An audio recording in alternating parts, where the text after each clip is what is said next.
Amen. Amen. Hallelujah. Amen. Uzuma. Ngiphume Stafford Assemblies of God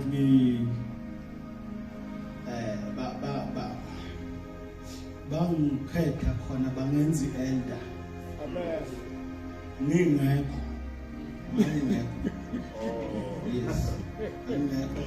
Ukube ngangikhona ngangeke ngivume but bangikhetha. Sa ordainwa basipha ama credentials. Yeah. Manje angisazi isizathu. Kodwa ngilapha phansi kwababa umfundisi ubaba Maduna. Yeah. Sishumayela phansi kwakhe. Amen. So ngiphuma khona ngihamba nondodana la usihle ulayiboli. So ngimthanda kakhulu uNkulunkulu. Nami wangisiza ngelinye ilanga. Amen. Njengoba sizanani nje. Mengakaza usizo sengakulekelela futhi nawe. Yasizana. Phelelwa yihlobo nayo yonke into. Wethu ubhuti ulahle umsebenzi omuhle. Beyimanage emsebenzini, hluphekisa abantwana.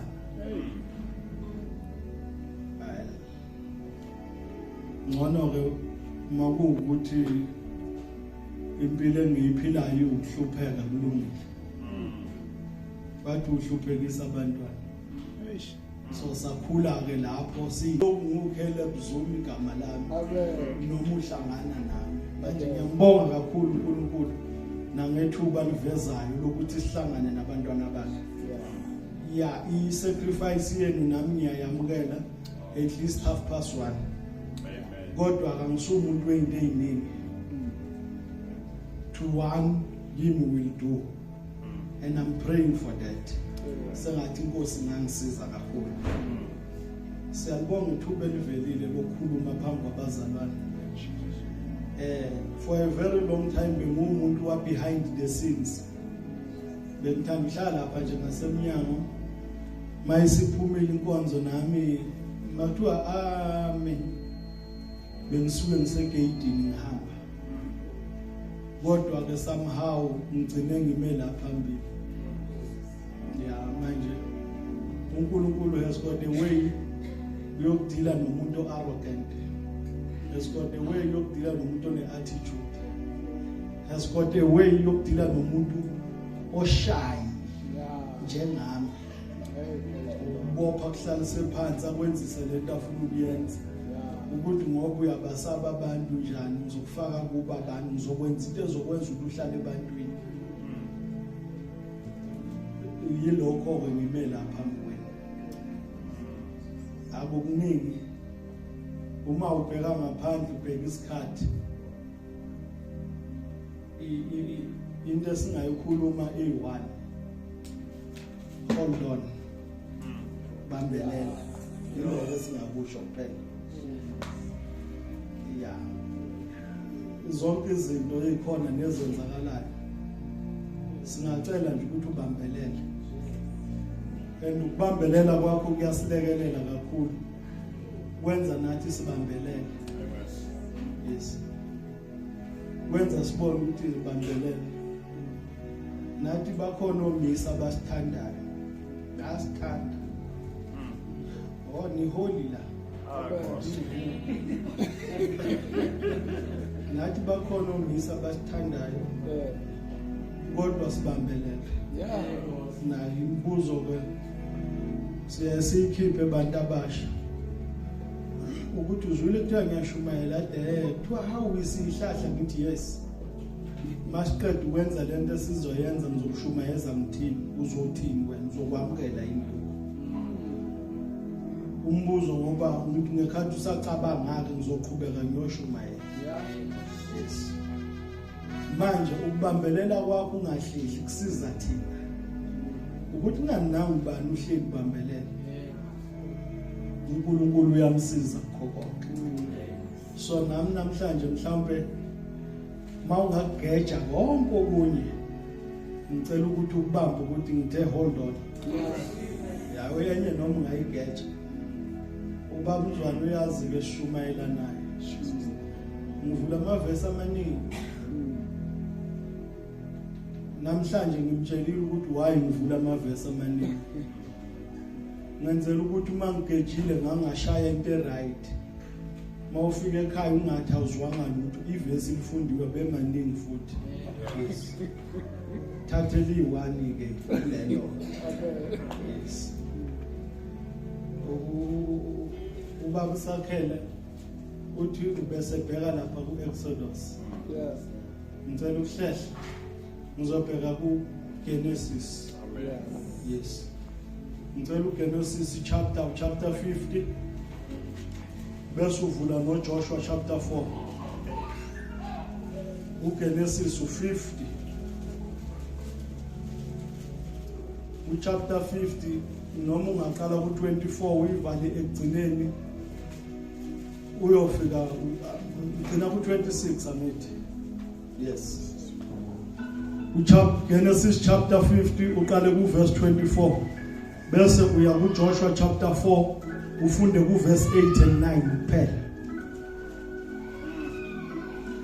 Wayesethu Joseph kubafowabo mina sengiyafa kepha uNkulunkulu uza kunihambela nokunihambela anikhuphule kulelizwe anise ezweni alifungela oAbraham noIsaka noJakob. uJosepha wayesefungisa amadodana kaIsrayeli ethi uNkulunkulu uza kunihambela nokunihambela nina nikhuphule amathambo ami lapha. Wayesefa uJosepha eneminyaka 110 bamgqumisa ngemithi wafakwa ebokisini eGibhithe.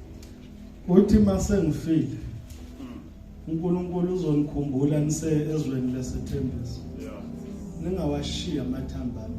Yeah. Abafuneka angasali. Jesus. Yiloko nje akushiya wabafungisa bafunga. Wathi ningawashiya amathambo ami. Incwadi kaGenesis, it's a beautiful book. Yeah. Iqala ngokuqala kwe-creation iphele ngomngcwabo. Impilo yonke phakathi. Yes. Ekugcineni kukhulunywe ngomngcwabo. uNkulunkulu mayesemkhumbulile nithatha amathamba ami ningawashila nihambe nawo niyowabeka la eyonibeka khona. Joshua chapter 4 verse 8 and 9.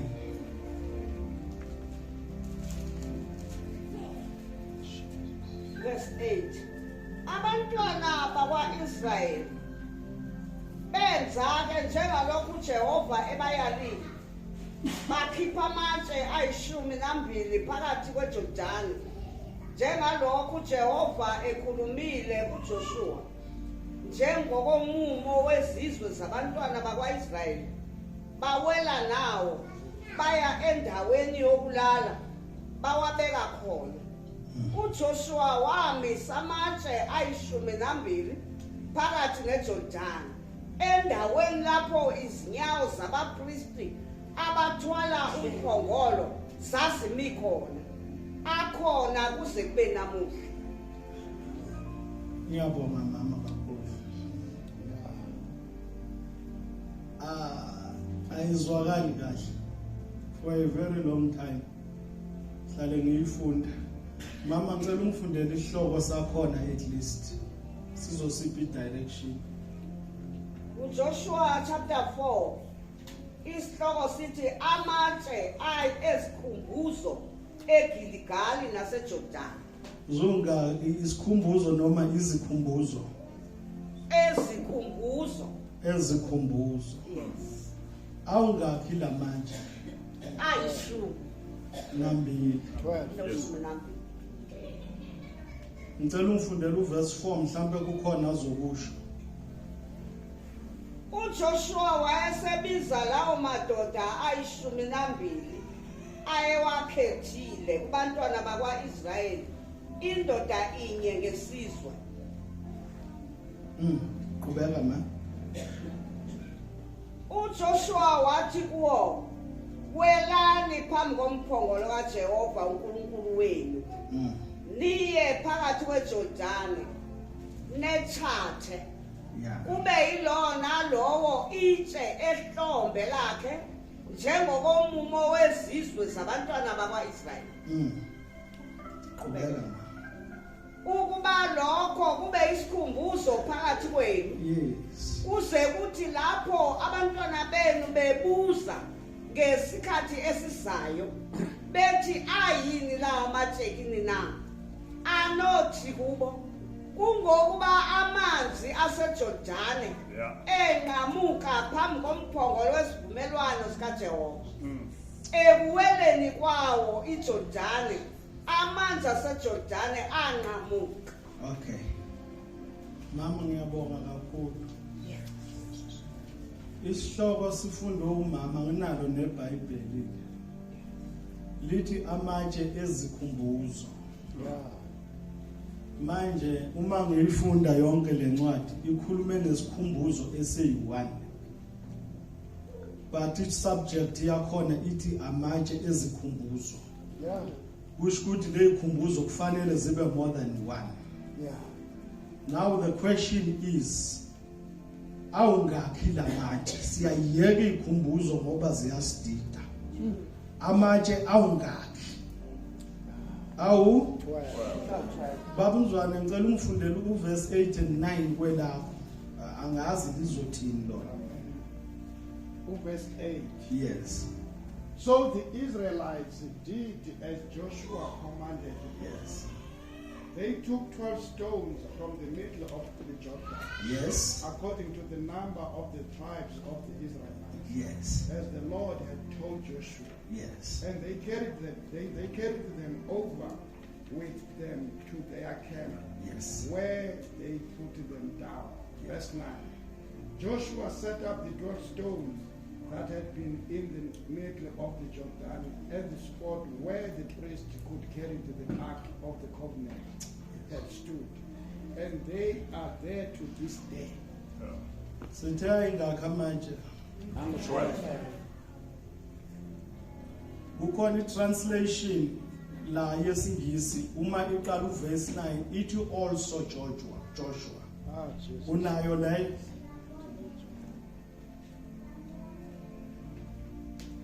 Ayikho. Asisebenze ngalokho esinakho. Amatshe ayi12. Lamatshe ama memorial stones. Azokhumbuza uIsrael ukuthi ingane zenu mazinibuza ukuthi lamatshe awani. Anobatshela ngoNkulunkulu wenu owamisa iflow yeJordan sawela. Now between verse 8 no verse 9 there's a fine detail esiyishilo. Verse 9 uthi again uJoshua set up another pile of stones. Bengifuna leyo translation angazi whether it's a less modern version. Lithi also he set up another pile of stone. Ushuthi other than the 12 khona enye 12 ekhona. Ube seyithatha le 12 eyoyimisa labe kume khona inyawo zabapriest phakathi eJordan. Kulawo kuthiwa they are still there till today. Ambozwe iJordan. Well, we missed one detail. Isihloko sithe amatshe ikhumbuzo. Then ukhiphe 12 stones. Wabuye wathatha another 12 stones wayibuyisela eJordan. That makes 24. Fortunately for us, u12 lo ngaphandle eGilgal siyawazi umeleni. Ngicela sibheke lo 12 osale ngaphakathi ukuthi owani. Now unesikhumbuzo unesignificance. Sithe isihloko amatshe ezikhumbuzo.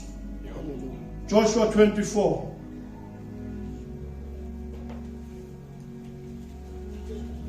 verse 22.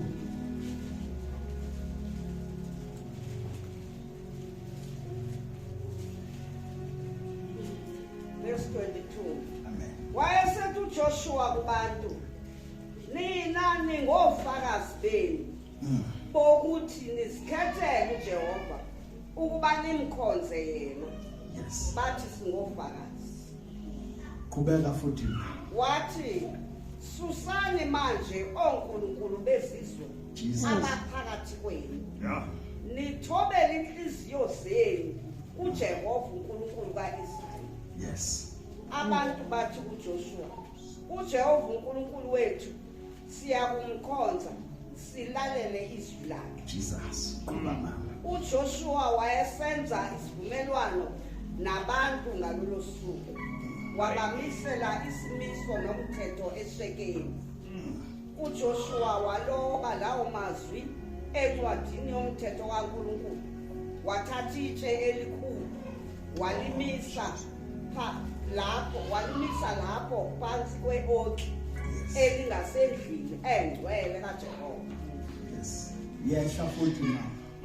U27 uthi wayesethu uJoshua kubo abantu bonke, bhekani leli tshe liyakuba ngufakazi ngathi. Yes. Ngokuba lizwile onke amazwi kaJehova awakhuluma kithi. Jesus. Ngalokho liyakuba ngufakazi ngani. Mfakazisa nje. Aye. Sithandazele mama. Jesus. Phuza mama manzi. Nike namanzi. Yeah. Basho njalo ekoteni. Akunathise namanzi. Jesus. Baba, Hallelujah. wena wedwa uNkulunkulu ophilayo. Uyaphila. Izwi lakho liyaphila. Uthi uyimpilo. Nathi uyasiphilisa. Jesus. Siyabonga mkhululo ongcwele. Nalizwi lakho eNkosi. Thetha ngohlobo ofuna ngalo nathi. Jesus. Namusuku Nkosi sashiya izindlu sezakuwa. Yeah. Ukuba sikuve Nkosi. Ngoba siyakuthanda ukuthetha kwakho. Thixo wethu onamandla onke. Siyazi futhi siyakholwa ukuthi sikhonza uThixo othethayo. Asikhonzi isimuntu. Yes. Siyathemba ke Nkosi ukuthi namanje umntwana wakho Nkosi emile phambi kwethu uThixo wethu onamandla onke. Sinda wenje njalo umevathise ingubo yasezulwini. uNkulunkulu wethu onamandla ungabonakali yena, ubonakale wena Thixo empilweni yakhe. Uthi nasemlonyeni wakhe akulawule wena somandla. Akube nguwe okhulumayo. Umlomo wakhe ube yithuluzi elisetshenziswayo nguwe. Thixo wethu onamandla onke. Nkosi siyathemba futhi siyabonga ngegama likaJesu. Amen. Amen. Chapter 24 ugcina ku verse 1.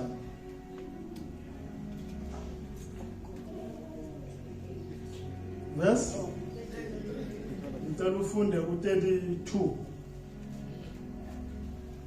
Ngingamxiki kakhulu umama kodwa mayisenamandla kaye. Verse 32. Amathambo kaJosefa akhushulwa eGibhite ngabantwana bakwaIsrayeli. Bawembela eShekemi esiqeshini sezwe asithengayo uJakobe kumadodana kaHamoni uyise kaShekemi ngamakesita ayikhulu. Laba yifa labantwana bakwaJosefa. Jesus. uEliezeri indodana kaAaron wafa bambela egumbeni likaFinehasi indodana yakhe, abenikiwe lona ezintabeni zakwa-Efrayimi. Yes. uJosefa wabafungisa. Wathi ningawashiya amathambo ami la. La kuJoshua masebeyiwelile iJordani. Mayeyivala uJoshua uyasikhumbuza ukuthi uJoseph ucelile ukuthi Genesis. Uthi bawakhuphula amathambo kaJosefa. Bayowabeka la acela khona. uJosefa wawela iJordani. makukhona into engingayikhuluma ke namhlanje mangizothi hold on kuwe. Bengizothi ngicela ungahlulwa indoda efile.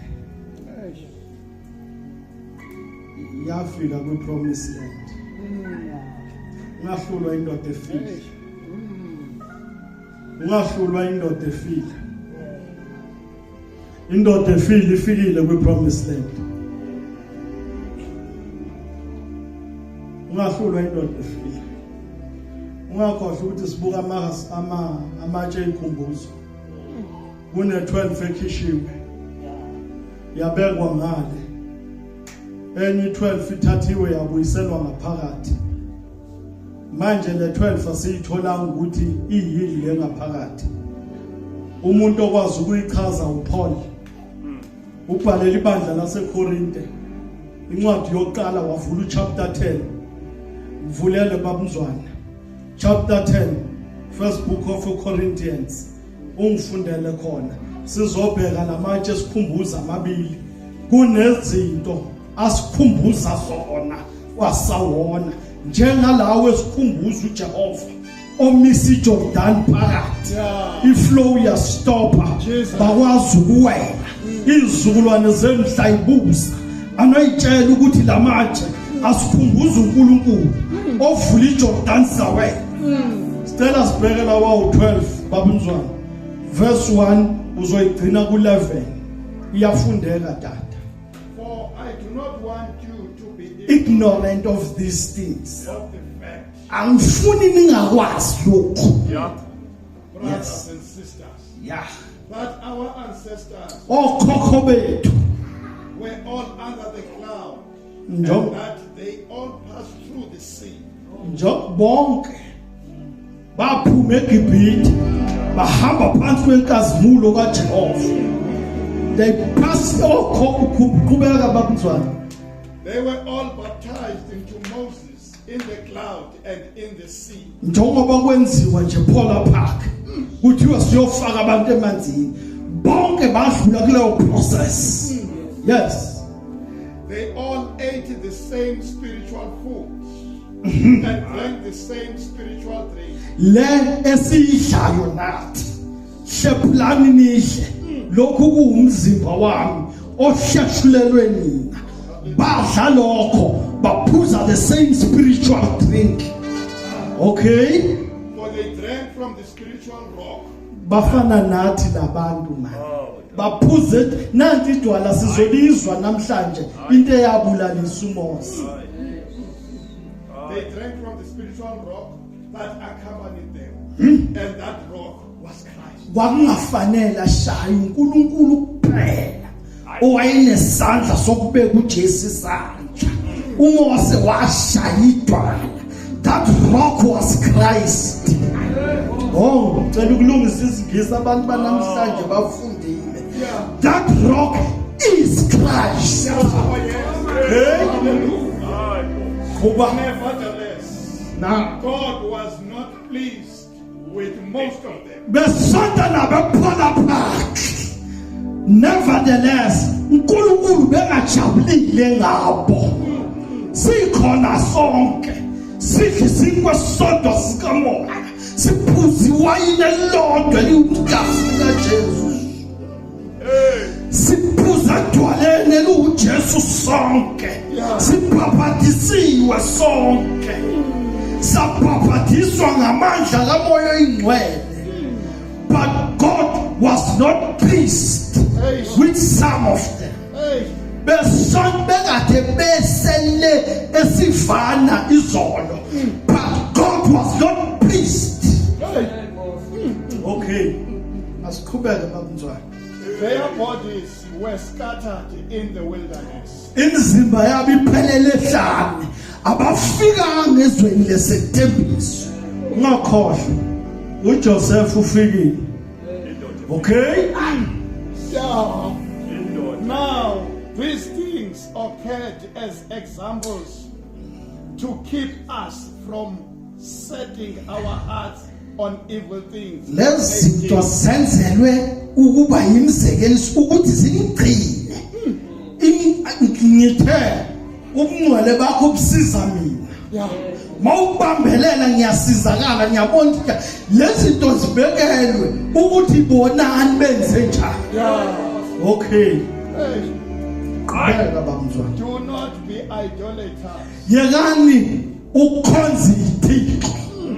Nathi sinazo. Ungacabanga ukuthi asinazo. Siyaphuma namhlanje siyofuna izinto. Endlini khona into ekhona ebekile. Hey, Yeah. hey. As some of them were. Njengabo labo uNkulunkulu ayengekho pleased ngabo. As it is written, people sat down to eat and drink. Yes. And got up to indulge in revelry. Yes. We should not commit sexual immorality, Siphelile la isontweni. as some of them did. Siphelile sexual immorality. Ngicela ukungayithinti vela ngazi umuntu la. Qhubeka babuzwana. And in one day, 23,000 of them died. Tight. Yeah. We should not test Christ, as some of them did, Yes. and were killed by snakes. Ba bulawa yinyoka. And do not grumble, as some of them did. Balwa noMose. Bathi wenziwa yilo mfazi. Womtopi yamthatha. Kanti thina sazi ukuthi uMose wathatha indodakazi yompriest wakwaMidiyani. Yeah. Manje ulo udadewabo Mose no Aaron bahleba ngaye bathi wenziwa yilo mfazi womtopi yamthatha. Okay babsakhele. Kanti uMose wayinabafazi abangaka? 2. How? Yes. Okay. Book of Joshua. You quote Joshua. Chapter 10. Is it not written in the book of Joshua? David makufu Saul. Abafundiswe the song of the bow. As it is written in the book of Joshua. Yeah. Paul mayikhuluma no Timothy. Uthi njengalabantu abavukela uMose. Like Jairus and Jambres, sasingabazi namagama. Laba bathi uMose mayiphosa inyoka nabo baphosa ezabo. KwakuJairus and Jambres. UPaul uyithatha in the book of Joshua. Incwadi ekhona leyo. Enye yencwadi ezu13 engafakwanga eBhayibhelini. Addressa the first 5 books of the Bible. Le ncwadi ireveal ukuthi uMose uphume eGibhithe ebaleke na 20 not 40.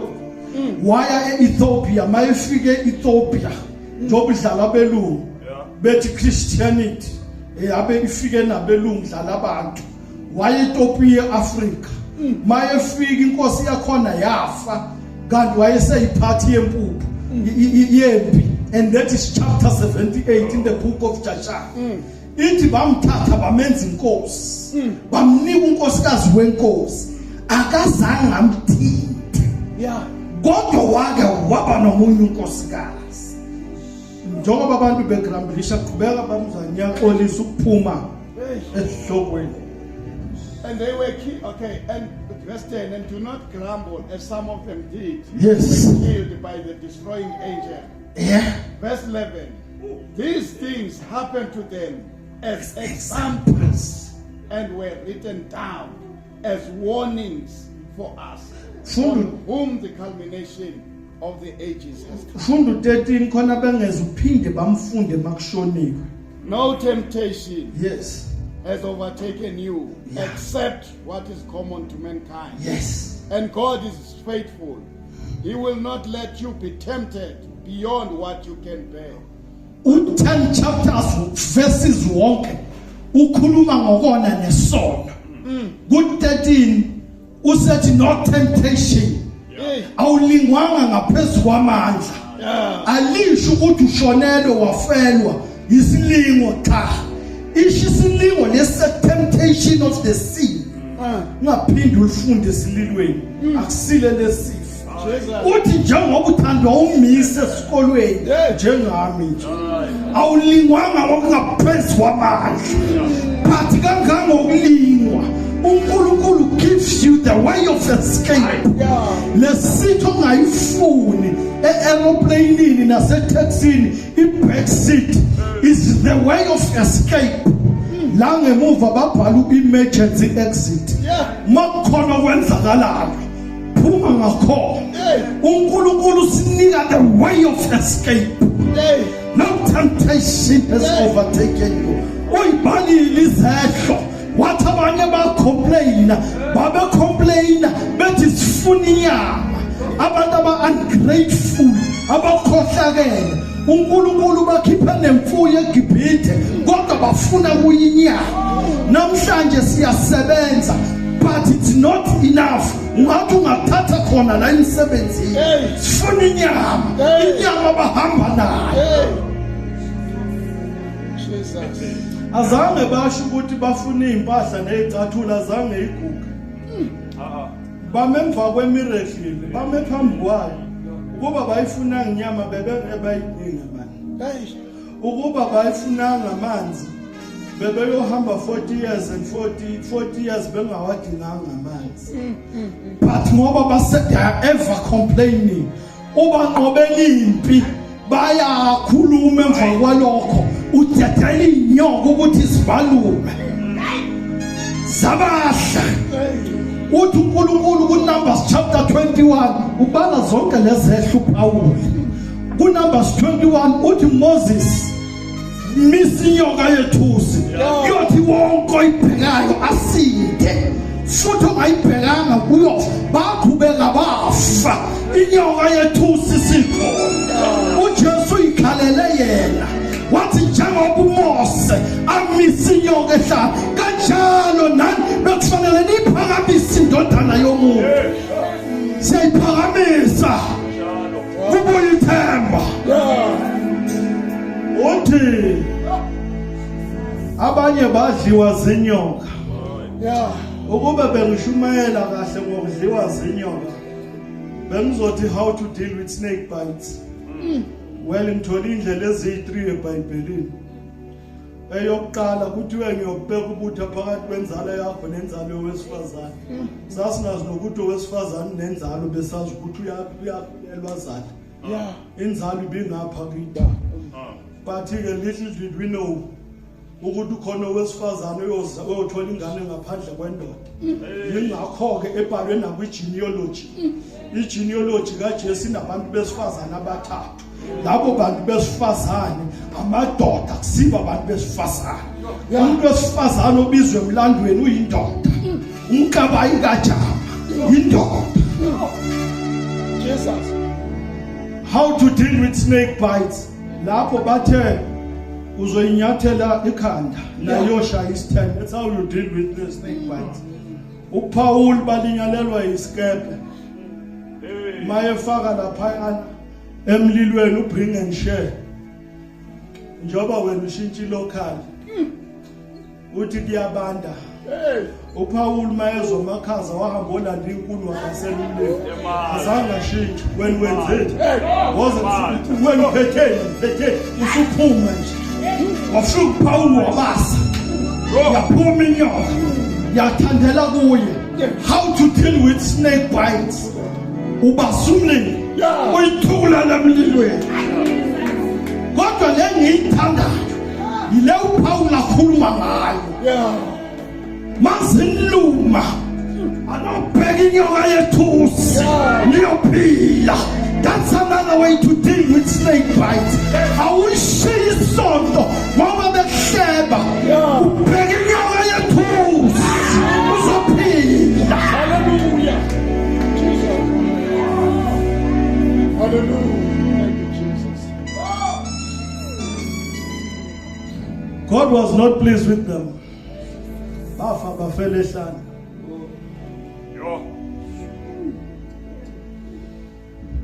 Babe complain abanye ukhora namadodana akhe. Khora wayindodana kaNkulunkulu, wayindoda kaNkulunkulu, don't be misled. Awukholwa. Amba ufundisa uHubo 78. Etha sifundisi amadodana namadodakazi kwethu indumiso zikaIsrayeli. Azisazi ukuthi singobani. Wayibhala amahubo ekwenza konke. kodwa wa-challenge indoda kaNkulunkulu. Ngakhathazeki babusakhela. Ungafi inhliziyo. Kodwa besizobawonisha ukuthi ugada umuno wakho ukuthi ukhomba. Kube benazi. Ukhona wafa. Ilezehla ibalayo 23,000 yafa due to sexual immorality. Inkinga esinayo. They were ever complaining. Uba providile but it's not enough. Bafa. Balonywa zinyoka ithemba likhona ukuphila kukhona bafa. Abanye ke wavula umhlaba wabagwinya bafa. Usibalela lezehla. Kodwa siyabonga uPaul indoda kaNkulunkulu ethandazayo. Ithi phezukwazo zonke lezi zinto no temptation has overtaken you. Such as common to all men. Lokhu kulingekile kwehlela bonke abantu. Asisho ukuthi kuhle kodwa wonke amantombazana ayakhulelwa athola izingane. Thatha ingane uyitete emhlanje. Ubuye sizokhonza. Ayiphenda. Sokusheba kule ndaba ngekufa. No temptation has overtaken you. Such as common to all men. Wazi isonto lonke ukuthi uxoshelwe emsebenzini. Ulale nengane yesikole. Akunandaba. No temptation has overtaken you, such as common to all men. But with the temptation, God gives the way of escape. Lalela. Funa ungizwe kahle. uJoseph wawela iJordan. Ukhona namadodana akhe. Sonke isizukulwane esaphuma eGibhithe. Kwasinda abantu abaphuma bebelow 20 years. Bangena ngale eKhanani. Bonke baphelele ehlane kusho uPaula kusho mina. Ngoba uNkulunkulu was not pleased with all of them. Nansi engizenayo. Ungahlulwa indoda efile. Yawela. Bayiphosa ngale. Baze bayimisela netshe lesikhumbuzo lele nilithandayo. Enilenza isonto kanti itshe lesikhumbuzo ukuthi uyokhombisa izingane zakho ukuthi kuleli ugogo la kuleli umkhulu la. But nina senilenza isonto. Senihamba siya khona. Sithi gogo siyathe akusiki isonto. It's a memorial stone. Esontweni kula. Mawufuna ukuthandaza woza la. Hayi emangcwabeni.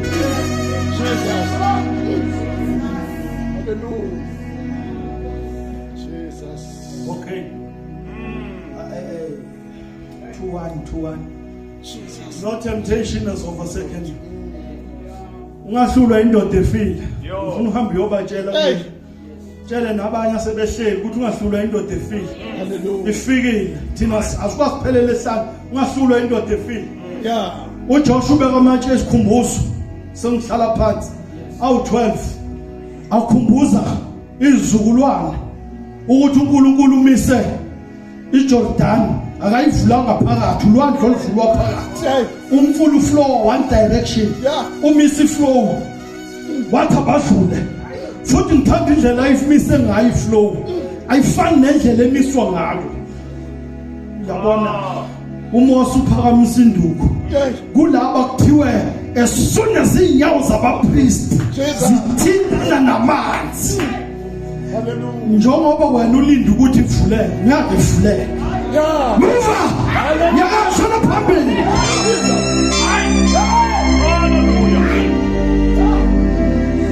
Ubeka amatshe awu12 esikhumbuzo. Ubeka amanye amatshe awu12 la ebekume khona inyawo zabapriest kuverse 9. Agijwa iJordan basase lapho namhlanje. Ingane zenu ziyakhumbula ukuthi kwenzakaleni. But uNkulunkulu ukhande another memorial. Wayithatha wayigqiba eJordan. Amaqhawe akhe ayiwathemba. Afele ehlane. They are not to be remembered anymore. Ubathatha wayobagqiba eJordan wabampoza ngamanzi. Ukuthi ilegacy yabo will never be remembered. Ngendlela abayiphathe ngayo. 23,000 fell. Abanye they were complaining. Abanye bekhomba indoda kaNkulunkulu emehlweni. Abanye badliwa izinyoka. Uthatha labo bantu imemory yabo uyifaka eJordan uyayigqiba. Ngiyacabanga that's why uJoshua ethi these are memorial amatshe ezikhumbuzo zimbili. Yeah. Khona lesa sibonakalayo. Khona singabonakala. Laba bahlulwe ukuwela iJordan they are not remembered for anything. Abekho na kwi-his. They are a footnote eBhayibhelini ukuthi kwakhona indoda.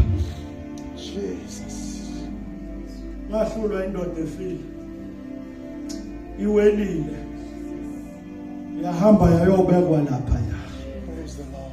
La ibithe icela ukubekwa khona. Ngahlulwa indoda efile. Siyakwazi okwenzekile futhi sikubonile besikubuka. But no temptation has overtaken you. Yeah. Such as is common to all men. Jesus. Because with the temptation, God always gives you the way of escape. Uzokunika indlela yokuphunyula. Praise the Lord. Ngahlulwa indoda efile iwelile. Amakhawa aziwayo asala. Hey. Indoda ya protect umama wa protect his through Miriam. Wakati uMoses wakhipha isizwe abafika ngeKhanani. Bonke basala ehlane. Ngahlulwa indoda efile. Indoda efile ifikile. Jesus. Wena uhlulwa yini? Ngahlulwa indoda efile. Mabewela ngale babusakhela. Ngithenga zothi hold on. Mabewela ngahlulwa indoda efile. Umubu usuphumile kuye. Manje mabefika ngale. Bacula 236 ecilongweni. Bathi ngapheshe